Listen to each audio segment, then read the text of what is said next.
वेदों में लिखा है, पहाड़ों में देवता बसते हैं। हजारों साल गुजरे, चोटियों का भूगोल बदला,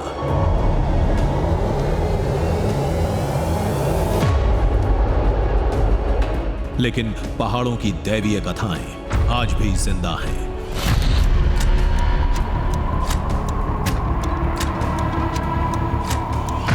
एक ऐसी ही कहानी की डोर थाम हम पहुंच गए कर्नाटक की सबसे ऊंची चोटियों में से एक कुमार पर्वत पर।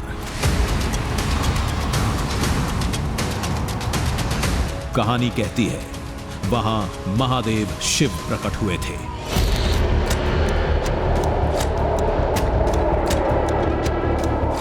वासुकी नाग को धारण किया था, कुछ दिन रहे थे।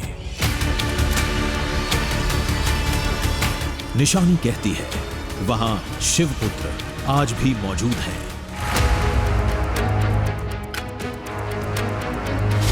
जिनका नाम है भगवान कार्तिकेय यानी मुरुगन स्वामी, मतलब सुब्रमण्य स्वामी। ऊपर सुब्रमण्य स्वामी है, वो आपको जाके उधर पता जाएगा। ऊपर अभी भी कार्तिकेय का वास है, अभी भी सबको उसका निशाना अभी भी मिलता है। जैसा आप नॉर्थ में देखें तो वहाँ कैलाश है, यहाँ साउथ में देखें तो यहाँ कुमार पर्वत है।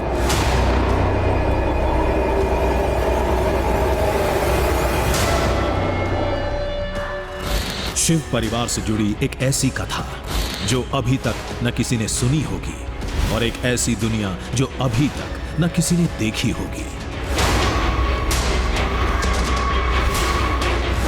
पहली बार खोज कर ला रहे हैं हम दक्षिण भारत के कैलाश पर्वत का दृश्य।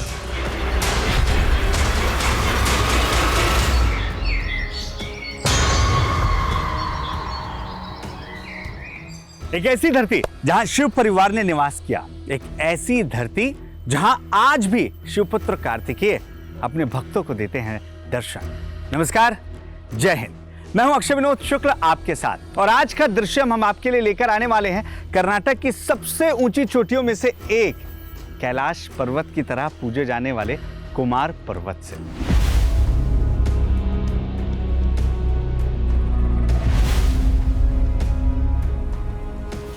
जी हाँ, ये वही कुमार पर्वत है जिसका नाम रखा गया कुमार कार्तिकेय से, और ऐसा इसलिए क्योंकि लोगों की मान्यता है कि वो कहीं और नहीं बल्कि यहीं वास करते हैं। जब कैलाश पर्वत छोड़कर कुमार कार्तिकेय दक्षिण का रुख किए थे, तब वो इस पर्वत पर आकर ठहरे, और आज भी उनके संकेत, उनके सबूत, उनकी उपस्थिति, ये सारी चीजें आपको इस पर्वत पर नजर आती हैं।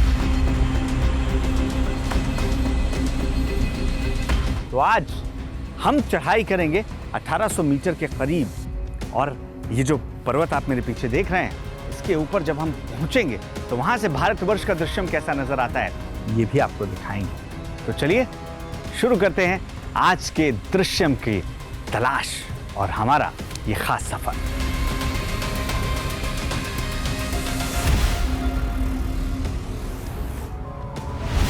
हम थे कर्नाटक में दक्षिण कन्नड़ जिले के कुक्के सुब्रमण्य शहर में।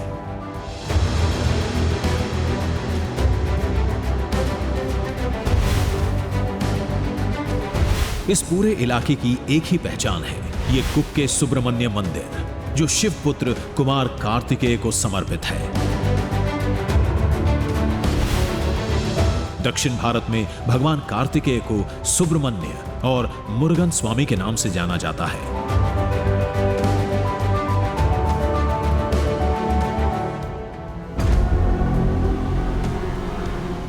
मंदिर के पीछे दूर ऊंचाई पर कुमार पर्वत दिखता है। मान्यता कहती है, और लोग भी मानते हैं, कि कुमार कार्तिकेय आज भी उस चोटी पर वास करते हैं। ऊपर तो आपको गया तो पैर का निशान दिखता है। भगवान आए तो हम लोग मानते हैं कोई ना कोई चीज़ छोड़ के जाते हैं, उस निशानी छोड़ के जाते हैं। कुमार पर्वत के अलावा यहां ऐसी कई निशानियां हैं जो इस मान्यता के सामने सिर झुकाने के लिए मजबूर करती हैं, लेकिन उन्हें देखने से पहले इस कहानी को समझना जरूरी है। पुराणों में भगवान कार्तिकेय को देवताओं का सेनापति बताया गया है। साथ ही ये सांपों के देवता भी थे। कार्तिकेय ने एक बार वासुकी नाग को गरुड़ के हमले से बचाया था और रक्षा के लिए महादेव की शरण में जाने की सलाह दी।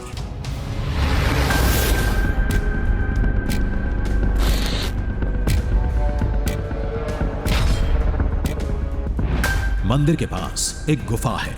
यहां से जुड़ा दावा बताता है कि यही वो गुफा है जहां वासुकी नाग ने तपस्या की थी।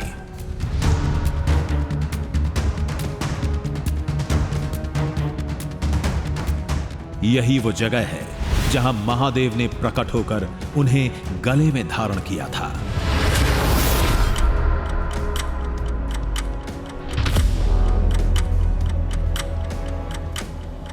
इस गुफा के भीतर कई सालों तक तप करने के बाद वासुकी को भगवान शिव के दर्शन प्राप्त हुए और वासुकी को भगवान शिव ने यह आशीर्वाद भी दिया कि तुम्हारी मदद के लिए कार्तिकेय इस जगह पर न सिर्फ आएंगे बल्कि वो यहाँ पर बसेंगे, यहीं के होकर रह जाएंगे। तब से लेकर आज तक मान्यता यही कहती है कि सुब्रमण्यम यानी कि कार्तिकेय जी वो इस जगह पर ही रहते हैं और कुमार पर्वत पर आज भी अपनी मौजूदगी का एहसास कराते हैं। बहरहाल जिस गुफा में वासुकी ने तप किया था वो अंदर से कैसी दिखती है वो भी आपको दिखाते हैं।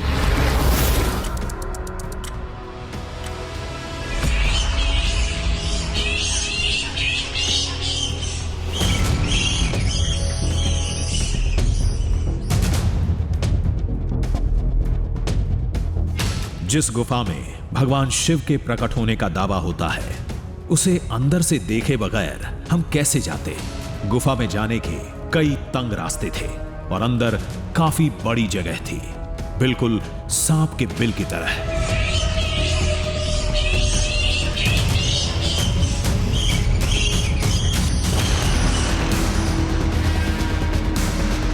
ये वही जगह है जहां पर वासुकी को शिव के दर्शन हुए थे और उन्होंने इस बात को लेकर उन्हें आश्वस्त किया था, आशीर्वाद दिया था कि आने वाले वक्त में कुमार कार्तिकेय कहीं और नहीं बल्कि इसी जगह पर आएंगे और वो भी सिर्फ इसलिए कि वो वासुकी को बचा सके गरुड़ के हमले से। यानी इस जगह पर शिव का भी कभी आगमन हुआ था।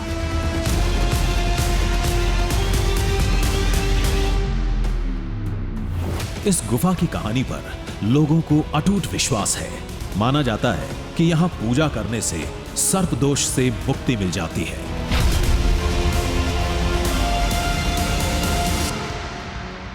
आपको क्या बोलते सर्प दोष करना है तो वहाँ ऊपर जाने का था, कुमार पर्वत जाने का था। जिसको नहीं जा सकता था वो लोग यहाँ मंदिर में पूजा करते हैं। नागों की इस दुनिया में कई मान्यताएं हैं। कुक्के सुब्रमण्य स्वामी मंदिर को शेषनाग के आकार के एक पर्वत ने अपनी छत्र छाया में ले रखा है जिसका नाम शेष पर्वत है। कहते हैं शेषनाग खुद मंदिर की रक्षा करते हैं। कहते हैं महादेव से मिले एक वचन को निभाने के लिए कुमार पर्वत पर युगों से भगवान कार्तिकेय वास करते हैं। यहां तक कि उनका विवाह भी उसी पर्वत पर हुआ था।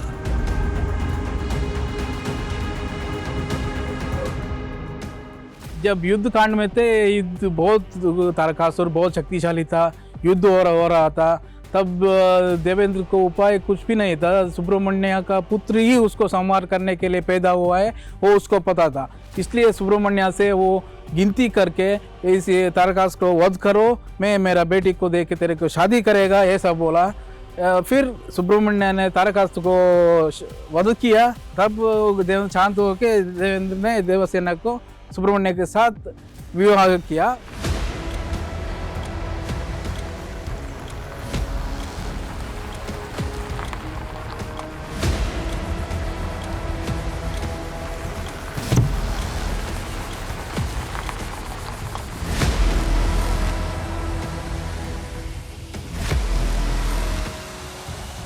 मंजिल 12 किलोमीटर दूर थी।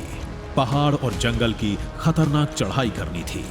रास्ता पुष्पागिरी वाइल्ड सैंक्चुरी से होकर गुजरता है, जहां जंगली हाथियों की भरमार है। एनिमल्स आते हैं क्या? एनिमल्स आता है, एनिमल्स एलिफेंट भी आता है, सांबर भी आता है। सांबर हाईली डेंसिटी है इधर। एलिफेंट का हमने सुना मूवमेंट है। हाँ, कल यस्टरडे एलिफेंट का मूवमेंट ट्रैकिंग पाथ में हुआ है। अच्छा, हाँ, वो मतलब ट्रैकिंग पाथ पे भी ट्रैकिंग पाथ में आता है। ट्रकर्स का डिस्टरबेंस नहीं तो आता है। फॉरेस्ट अधिकारी ने जंगल का पूरा नक्शा दिखाया, वो इलाके भी बताए जहां हाथियों की हलचल रहती है। नक्शे को ध्यान से देखकर हम उस जगह जाने के लिए तैयार थे जिसे लोग दक्षिण का कैलाश पर्वत कहते हैं।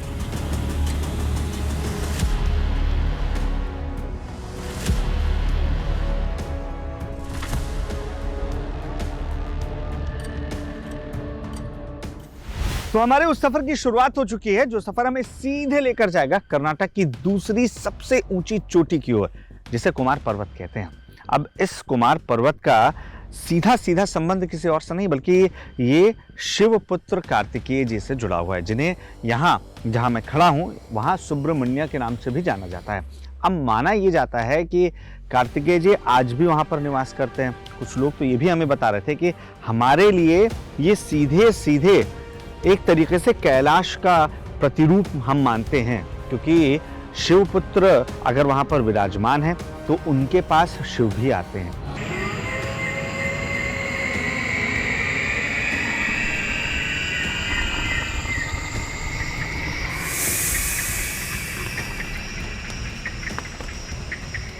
वाइल्ड सैंक्चुरी से होकर जाना खतरनाक होता है, वो भी तब जब जानवरों के लिए कोई लक्ष्मण रेखा तय नहीं है।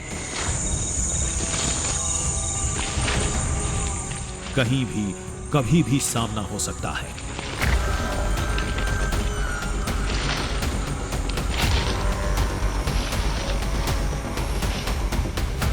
बारह किलोमीटर के इस सफर में पहला पड़ाव शेषनाग पर्वत होगा, फिर कुमार पर्वत।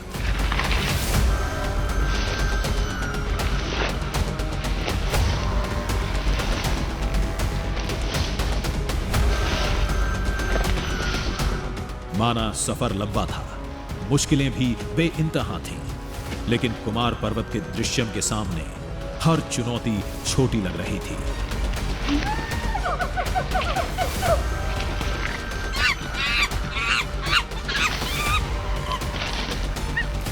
सबसे बड़ी परेशानी जो मुझे सामने दिख रही है ये कि इस लताओं के जाल से आप कैसे निकलेंगे। इसमें से कुछ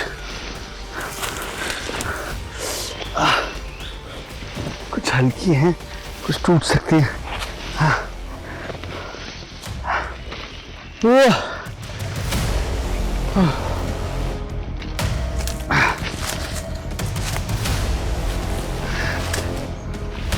दावा अपनी जगह सही है, लेकिन एक सवाल उठना लाजमी है। शिवपुत्र कार्तिकेय कैलाश पर्वत छोड़ कुमार पर्वत क्यों आए थे?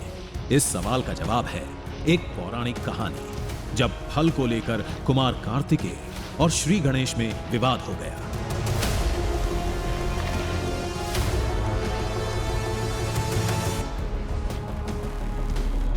एक फल की लालसा को लेकर जब उनके माता पिता भगवान शिव और मां पार्वती ने कहा कि जो भी ब्रह्मांड के सबसे पहले चक्कर लगाएगा उसे इस फल का स्वाद चखने का मौका मिलेगा। हुआ ये कि गणपति जी ने अपने माता पिता यानी भगवान शिव और पार्वती जी के चक्कर लगा लिए, 3 चक्कर, और कह दिया कि मेरे लिए तो पूरी दुनिया पूरे ब्रह्मांड आप ही हैं, और इस तरीके से वो प्रतियोगिता जीत गया। लेकिन जब कार्तिकेय जी ब्रह्मांड के चक्कर लगा कर लौटे थे तब उन्होंने देखा कि गणेश जी वो फल खा रहे हैं जो नारद मुनि ने दिया था, जिसको लेकर ये पूरी लड़ाई शुरू हुई थी। कहते हैं इससे नाराज होकर भगवान कार्तिकेय कैलाश छोड़ दक्षिण चले गए और कुमार पर्वत पर रहने लगे। उसी पर्वत पर रहते हुए इंद्रदेव की सेना की तरफ से कई लड़ाइयां लड़ी, वासुकी नाग की रक्षा की, इंद्रदेव की बेटी देवसेना से शादी हुई, कहानियों को जानते समझते हम कब जंगल के घने इलाके में पहुंच गए पता ही नहीं चला।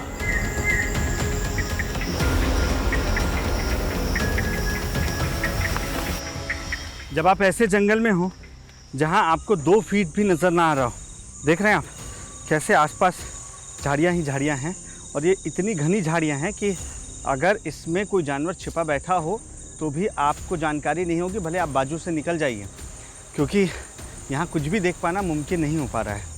ऐसे जंगल में रास्ते आपको मिलेंगे इसकी उम्मीद ही नहीं के बराबर होती हैं।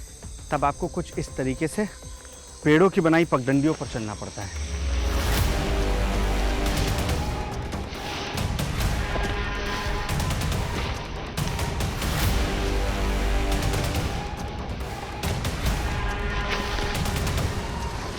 खतरों से जूझने के लिए हम कमर कसकर आए थे, लेकिन कुमार पर्वत पर जिस दृश्य का दावा होता है उस पर भरोसा करना मुश्किल था।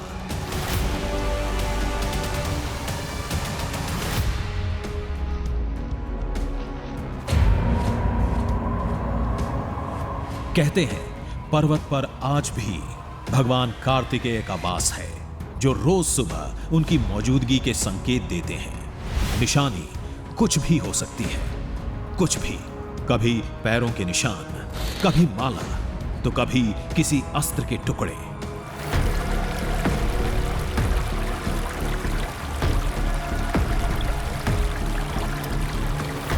मंजिल का पहला पड़ाव शेषनाग पर्वत करीब था। तभी नदी की धारा देख हमने राहत की सांस ली, जो हमारी प्यास बुझाने के साथ आगे का रास्ता भी दिखाएगी।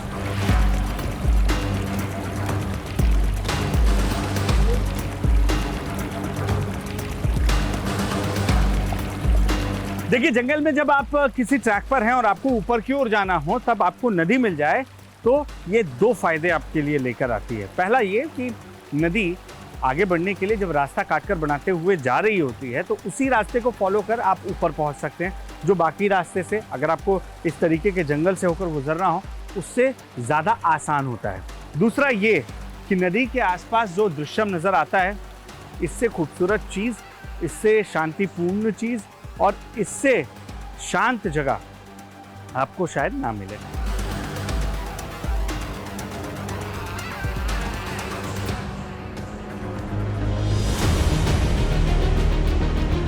शायद इसी शांति और खूबसूरती के लिए कुमार कार्तिकेय ने इस पर्वत का रुख किया था।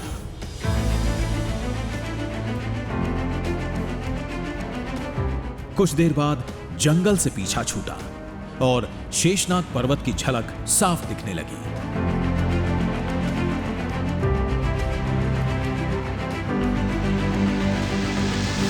जिसकी पहली झलक ने हमें जोश से लबरेज कर दिया।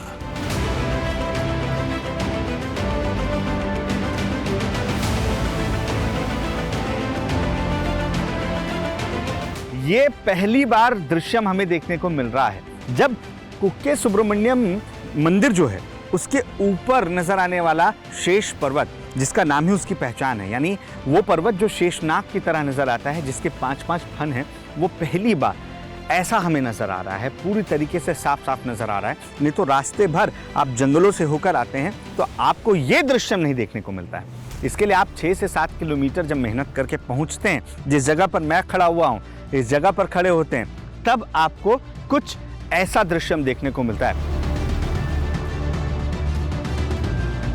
शेषनाग पर्वत कुमार पर्वत जाने का एक जरिया है। लोग इस संयोग को भी एक निशानी मानते हैं। इसे नागों के राजा भगवान कार्तिकेय और शेषनाग से जोड़ते हैं। विशालकाय घासों से लदी पहाड़ी को पार करने के बाद हम शेषनाग पर्वत के एक शिखर पर थे।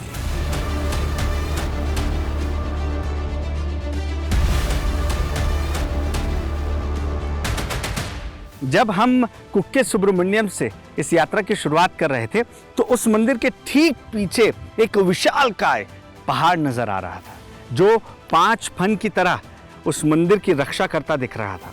अब हम उस जगह पर मौजूद हैं जहां पर उसकी चोटी है, यानी हम शेषनाग के ऊपर खड़े हैं, आप ये मान सकते हैं, अगर ये शेषनाग के नाम पर रखा गया पर्वत है तो। और यहाँ मेरे ठीक नीचे, बहुत नीचे, वो कुक्के सुब्रमण्यम मंदिर है जहाँ से इस यात्रा की शुरुआत हुई थी। बहरहाल यहाँ पहुँचने के बाद सफ़र ख़त्म नहीं हो रहा है, आगे बढ़ना है। और ये पहली जगह है जहाँ से हमें झलक मिलती है उस जगह की जो हमारी मंजिल है, जो आज का दृश्य है, यानी कि कुमार पर्वत।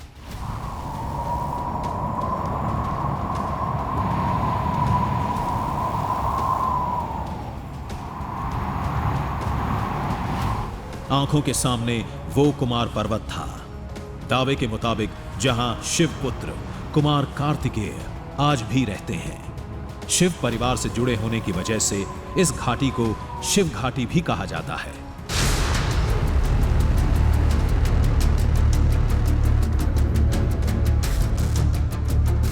हमारे कदम बढ़ते जा रहे थे, तभी एक युवक ने हमारा रास्ता रोका। वेट वेट वेट, क्या हुआ? आते हैं इधर से। किधर? इधर? इधर, हाँ इधर। यहाँ गुजर है? हाँ लेकिन हमको तो ऊपर कुमार पर्वत पे जाना है। हाँ तो जा सकते हैं? जा सकते हैं, थोड़ा 10-15 मिनट्स आफ्टर वेट करना वेट पड़ेगा। करने पर। लेकिन हाथी दिख तो नहीं रहे। दिखते नहीं, दिखते हैं। क्यों? फॉरेस्ट है, इनसाइड है, फॉरेस्ट है फुल। अच्छा,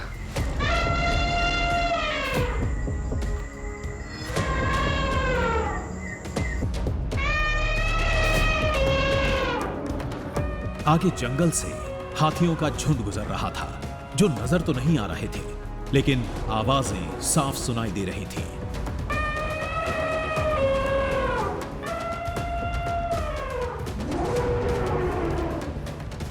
इस दृश्य को कैद करने के लिए हमने ड्रोन की मदद ली।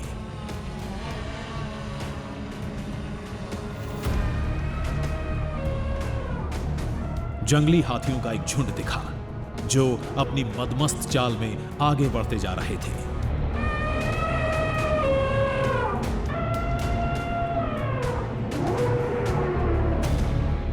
ये पुष्पागिरी वाइल्ड लाइफ सेंचुरी का सबसे शानदार दृश्य था, जिसे देखने की चाहत हर किसी की होती है।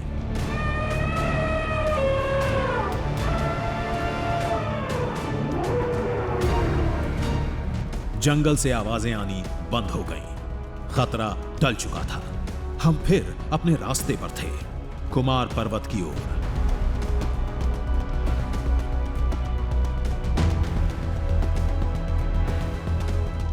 चोटी सामने दिख रही थी। कुछ देर बाद हम वहीं होंगे। चोटी पर पहुंचने ही वाले थे कि ठीक उससे पहले हमें पत्थरों का एक ढांचा मिला, बिल्कुल विवाह के मंडप जैसा।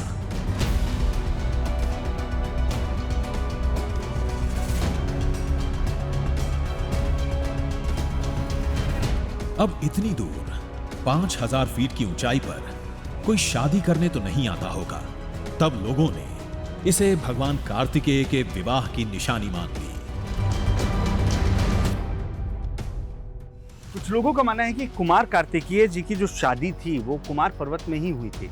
जो इंद्र के पुत्र यानी देवसेना के साथ उनका विवाह हुआ था वो इसी जगह पर हुआ था। अब यहाँ पर जब आप आते हैं तो आपको एक मंडप भी इस तरीके से नजर आता है। अब ये कोई नहीं जानता है कि ये मंडप कब से यहाँ पर खड़ा हुआ है। हो सकता है किसी राजा ने इस जगह को महादेव का प्रतीक मानकर मंडपम बनवाया हो।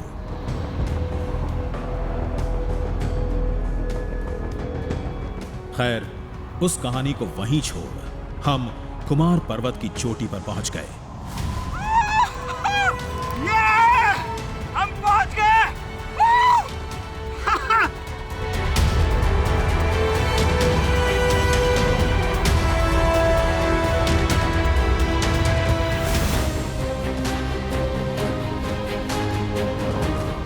चोटी का दृश्य अद्भुत था।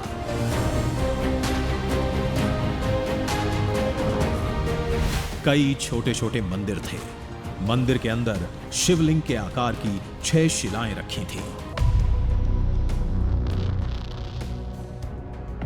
लोगों के मुताबिक ये शिलाएं बताती हैं इस जगह का शिव पुत्र से कोई ना कोई नाता जरूर रहा है।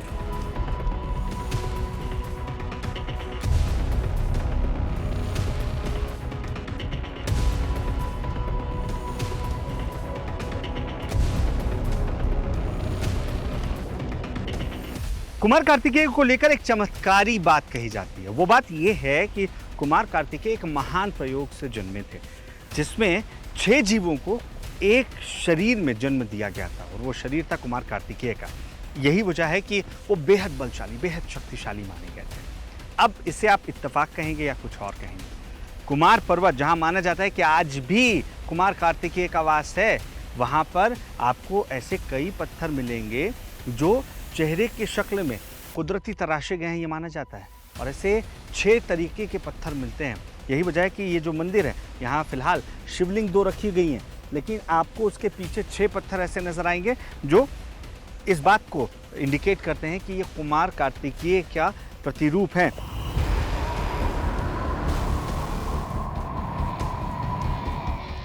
ये मंदिर यहां कब से है? इन्हें किसने बनाया? अंदर ये 6 शिलाएं किसने रखी? ये कोई नहीं जानता। ये बरसों से मौजूद हैं।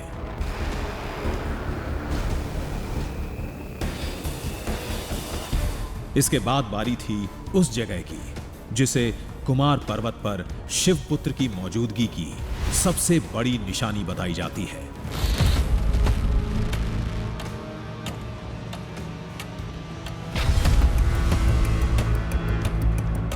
ये थे भगवान कार्तिकेय के चरणों के निशान। शिला पर 2 चरणों की आकृति साफ देखी जा सकती है। दावा कहता है ये शिवपुत्र कार्तिकेय के चरण हैं।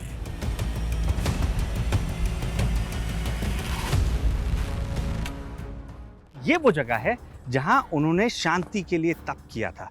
और सोचिए, आज भी यहां पत्थरों पर उनके पैर के निशान देखने को मिलते हैं। ये दृश्य पहली बार आप देख रहे हैं, किसी भी टीवी चैनल पर देख रहे हैं आप। ये अंगूठे का निशान आपको नजर आएगा। ये 1 2 3 4 उंगलियां, ये एड़ी दाएं पैर की। वहीं बाएं पैर में भी देखिए अंगूठा, 1 2 3 4 उंगलियां, और ये एड़ी। अब यही वजह है कि आस्थापूर्वक तमाम लोग यहाँ पर आते हैं, फूल प्रसाद चढ़ाते हैं।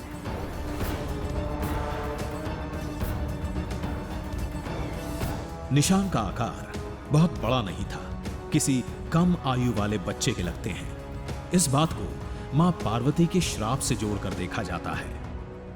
कार्तिकेय को मां पार्वती की तरफ से यह श्राप मिला था कि आप हमेशा ताउम्र बाल्यावस्था में रहेंगे, आप बढ़ेंगे नहीं। इस वजह से आज भी सोचिए, जो पैरों के निशान नजर आ रहे हैं वो किसी बच्चे की तरह ही नजर आ रहे हैं, यानी कि किसी नौजवान की तरह ज्यादा बड़े पैर नजर नहीं आ रहे हैं। सूखे फूल बता रहे थे इस जगह में लोगों की गहरी आस्था है। यह भरोसा उस समय और भी मजबूत हो जाता है जब सुबह भगवान कार्तिकेय से जुड़ा कोई ना कोई साक्ष्य इस चोटी पर मिलता है।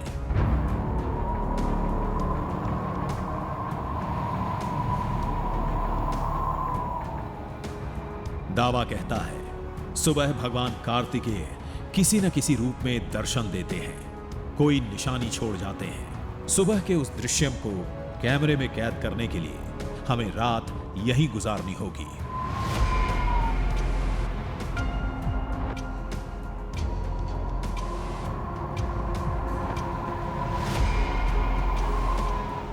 तो आखिर कुक्के सुब्रमण्यम से हमने जिस यात्रा की शुरुआत की थी, उसके अब मुकाम पर हम पहुंच चुके हैं। यानी कुमार पर्वत के ठीक ऊपर मैं खड़ा हुआ हूं। 12 किलोमीटर का यह सफर तय करने में हमें तकरीबन 6 घंटे का वक्त लगा है, लेकिन अब देखिए सनसेट हो चुका है। हल्की सी अभी रोशनी यहाँ पर बेशक आपको नजर आ रही होगी, क्योंकि ये सनसेट के बाद की रोशनी है, लेकिन कभी भी यहाँ अंधेरा हो सकता है। अब हमने आपसे वादा किया था, आपको वो दृश्य हम दिखाएंगे जो सीधे सीधे शिवपुत्र कार्तिकेय कुमार जी से जुड़ता है। अब बताया ये गया कि यहाँ जब आप पहुँचेंगे तो आपको वो दृश्य देखने को मिलेगा जो कार्तिकेय जी से जुड़ा हुआ है, चाहे उनके तमाम अस्त्र शस्त्र हैं या कुछ और चीज़ें सबूत के तौर पर आपको मिलती हैं, क्योंकि वो आज भी यहाँ रहते हैं। और यही वजह है कि आज हम रात यहीं गुजारेंगे। अब हम टेंट लगाएंगे और उसके बाद इंतज़ार करेंगे कि क्या वाकई ऐसी कोई हलचल, ऐसा कुछ भी यहाँ पर मूवमेंट नज़र आता है जो कनेक्ट करता है कार्तिकेय कुमार जी से।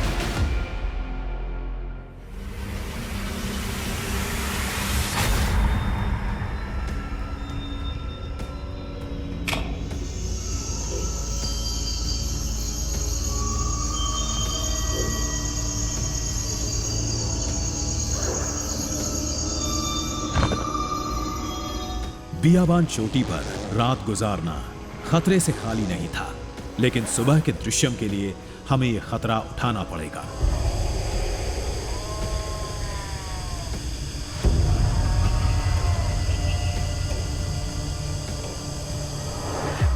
दिन भर की थकान हावी थी।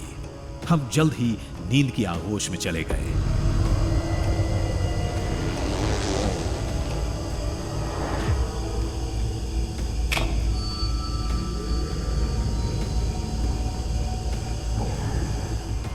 रात के वक्त जंगल का कोई दृश्य नहीं दिखता, केवल सुनाई देती है वो भी दिल दहला देने वाली खौफनाक आवाजें।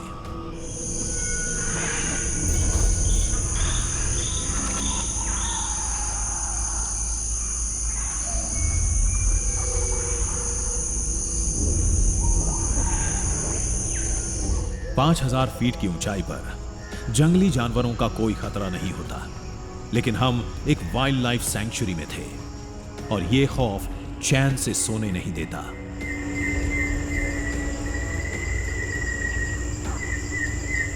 हम दरअसल एक सेंचुरी के भीतर हैं और यही वजह है कि जो हिदायत हमें दी गई थी कि रात के वक्त आप बाहर मत निकलिए क्योंकि जानवरों की आवाजाही रहेगी।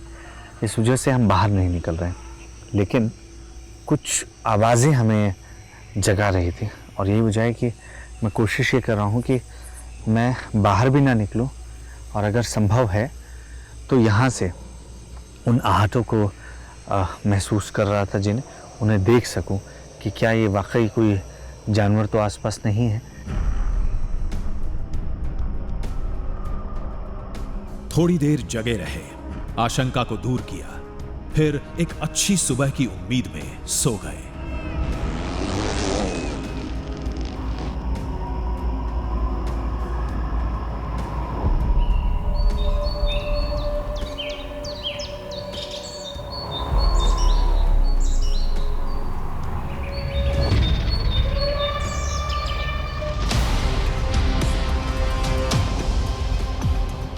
सुबह होते ही हम चोटियों पर निशानियों की खोज में जुट गए।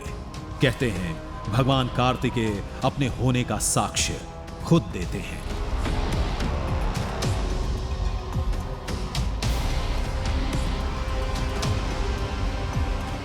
लोगों ने हमें दावा किया कि आगे आप जाएंगे तो आपको कुछ ऐसे सबूत मिलते हैं, जैसे पैर के निशान हैं, वो मंदिर के निशान अलग हैं, उसके अलावा आपको कहीं किसी इंसान के पैर के निशान देखने को मिल सकते हैं, या आपको कुछ अस्त्र शस्त्र या कोई आवाज।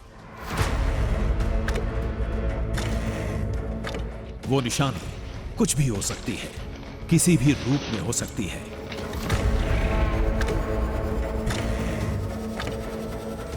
बस इतना जानते हैं, वो कुछ ऐसा होता है जिसे देखते ही लोग चौंक जाते हैं।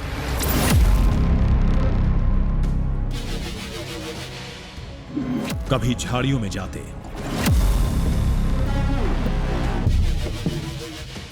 कभी चोटी पर खोजते। वक्त गुजरता जा रहा था, लेकिन हम अभी तक खाली हाथ थे।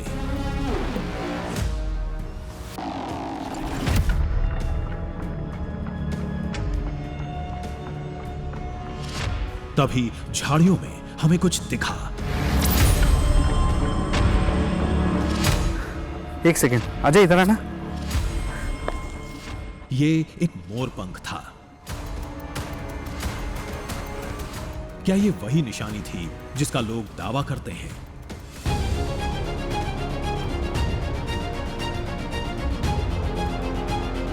जंगल में मोर का होना एक आम बात है, लेकिन इतनी ऊंचाई पर मोर आमतौर पर नहीं दिखते। देखिए, अभी हम तकरीबन 1800 मीटर की ऊंचाई पर हैं। आसपास पेड़ पौधे हैं या नीचे एक घना जंगल था। हो सकता है कि मोर की वजह से हो, लेकिन इतनी ऊंचाई पर मोर का आना उतना पॉसिबल नहीं है। फिर भी ये मोर पंख यहाँ पर है, देखने में खूबसूरत है, बट एक ही है। आसपास देखना चाहिए, तुम्हारे आसपास है क्या? मोर से भगवान कार्तिकेय का गहरा नाता है। ये उनकी सवारी है। अब समझ में ये नहीं आ रहा था मोर के इस पंख को हम निशानी माने या नहीं।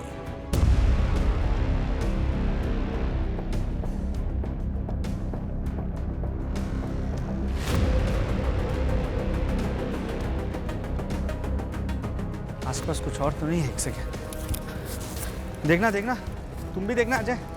झाड़ियों में कुछ और मोरपंख मिले।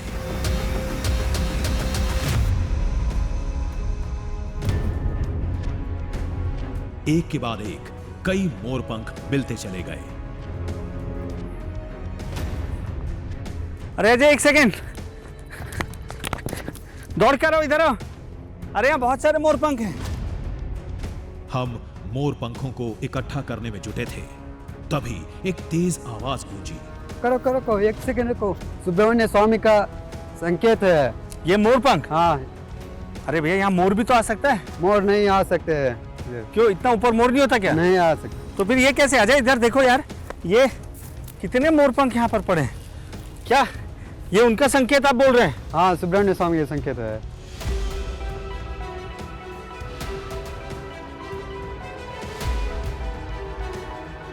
उसने मोरपंख हमारे हाथों से छीना और दंडवत हो गया।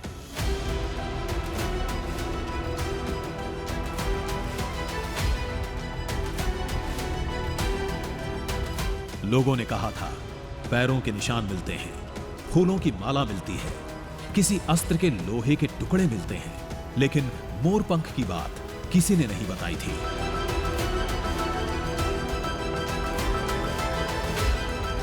देखिए, मुझे नहीं समझ में आ रहा है कि ये क्या हो रहा है, क्योंकि हमें नीचे लोग कह रहे थे संकेत मिलेंगे, लेकिन उन्होंने बताया था जो जो चीज़ें कि पैर के निशान मिल सकते हैं, अस्त्र शस्त्र मिल सकते हैं, लेकिन हाँ ये नहीं बताया था कि मोरपंख मिलेंगे। हालांकि सुब्रमण्यम स्वामी यानी कार्तिकेय जी का वाहन मोर है। इनका कहना है कि इतनी ऊंचाई पर मोर नहीं मिलता है, तो ये मोरपंख कहाँ से आए?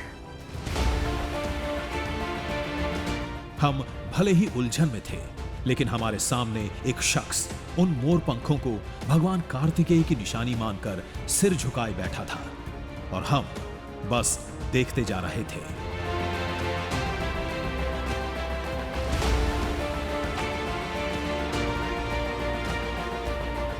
पूरी आस्था के साथ हम उन निशानियों को वहीं छोड़ लड़के के साथ लौट गए, लेकिन साथ में एक सवाल था, आखिर वो मोरपंख कहां से आए?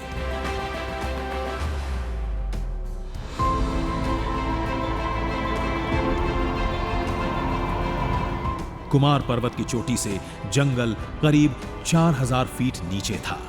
मोर जैसा भारी भरकम पक्षी इतनी ऊंची उड़ान नहीं भर सकता, लेकिन चोटी पर भी झाड़ियों का एक छोटा जंगल था। हो सकता है यहां मोरों का पहले से ही बसेरा हो। वैसे हमें एक भी नहीं दिखा था, लेकिन जिस चोटी की कहानी मोर की सवारी करने वाले कुमार कार्तिकेय से जुड़ती है, वहां मोर या उसके पंख मिलते हैं तो आम लोगों के लिए यह एक निशानी ही होगी। अब ये जो भी था, जैसा भी था, यही था दक्षिण के कैलाश पर्वत कहे जाने वाले कुमार पर्वत का दृश्य।